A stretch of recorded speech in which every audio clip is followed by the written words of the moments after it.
அம்மா மருமகளே, டெய்லர் கடைக்கு போயிருந்தம்மா. ரேஷன் கடை மாதிரி கூட்டமா இருக்குமா? நீங்க எதுக்கு மாமா டெய்லர் கடைக்கு போனீங்க? என்னம்மா இப்படி கேட்டுட்டு? தீபாவளி ட்ரெஸ் தைக்க துணி கொடுத்துருந்தம்மா, அதை வாங்கதாம்மா போயிருந்தேன். ஏன் மாமா, நீங்க எப்பவுமே தீபாவளிக்கு ரெடிமேட் ட்ரெஸ் தானே எடுப்பீங்க, ஏன் இந்த வாட்டி மட்டும் தைக்க கொடுத்துட்டீங்க? எங்கம்மா, மாசம் மாசம் வயிறு 2 இன்ச்சு பெருசாகுதுமா. ரெடிமேட்ல செட் ஆக மாட்டேங்குதுமா. இனிமே ப்ராப்பர் டயட் இருக்க போற, நீ பாருமா. ஓ சூப்பர் மாமா. அத விடுமா, எதுனா ஸ்நாக்ஸ் செஞ்சு கொடுமா. என்னது ஸ்நாக்ஸா? சரி சரி, நான் ரவா பூர்ண போண்டா செஞ்சு தரேன்.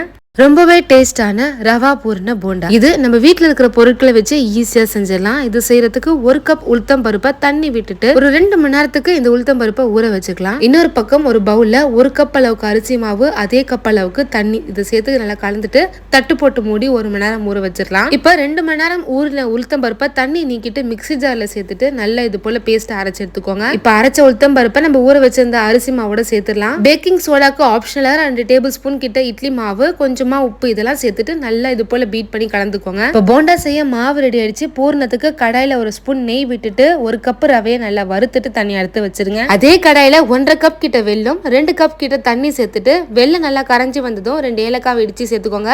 வறுத்து வச்சிருந்த ரவையும் சேர்த்து கட்டிகள் விழாம இது போல கலந்து விட்டுருக்கோங்க. இப்ப தட்டு போட்டு மூடி ஒரு 7 நிமிஷம் கிட்ட வேக வச்சுக்கோங்க. நல்லா வெந்ததும் ஸ்டவ் ஆஃப் பண்ணிட்டு இதை ஆற வச்சிடலாம். நல்லா ஆறுனதும் 1 ஸ்பூன் கிட்ட நெய் சேர்த்துட்டு நல்லா இது போல மாவை பிசைஞ்சு விட்டுட்டு இது போல போண்டாக்கு உருளை பண்ணி எடுத்து வச்சுக்கலாம். இப்போ உருளை செஞ்சு வச்சிருந்த ரவை பூர்ணத்தை நம்ம செஞ்சு வச்சிருந்த போண்டா மாவோட நல்லா இது போல கோட் பண்ணிட்டு சூடான எண்ணெயில போட்டுடலாம். போண்டாவை எண்ணெயில போட்டதும் ஹை ஃபிளேம்ல இருந்து லோ ஃபிளேமுக்கு மாத்திருங்க. லோ ஃபிளேம்லயே இந்த போண்டாவை முன்னாடி பின்னாடி நம்ம பொரிச்சு எடுத்தோம்னா இந்த போண்டா நல்லா கிறிஸ்பா வரும். அவ்வளவுதாங்க, ரொம்பவே டேஸ்டான ரவா பூர்ண போண்டா ரெடி ஆயிடுச்சு.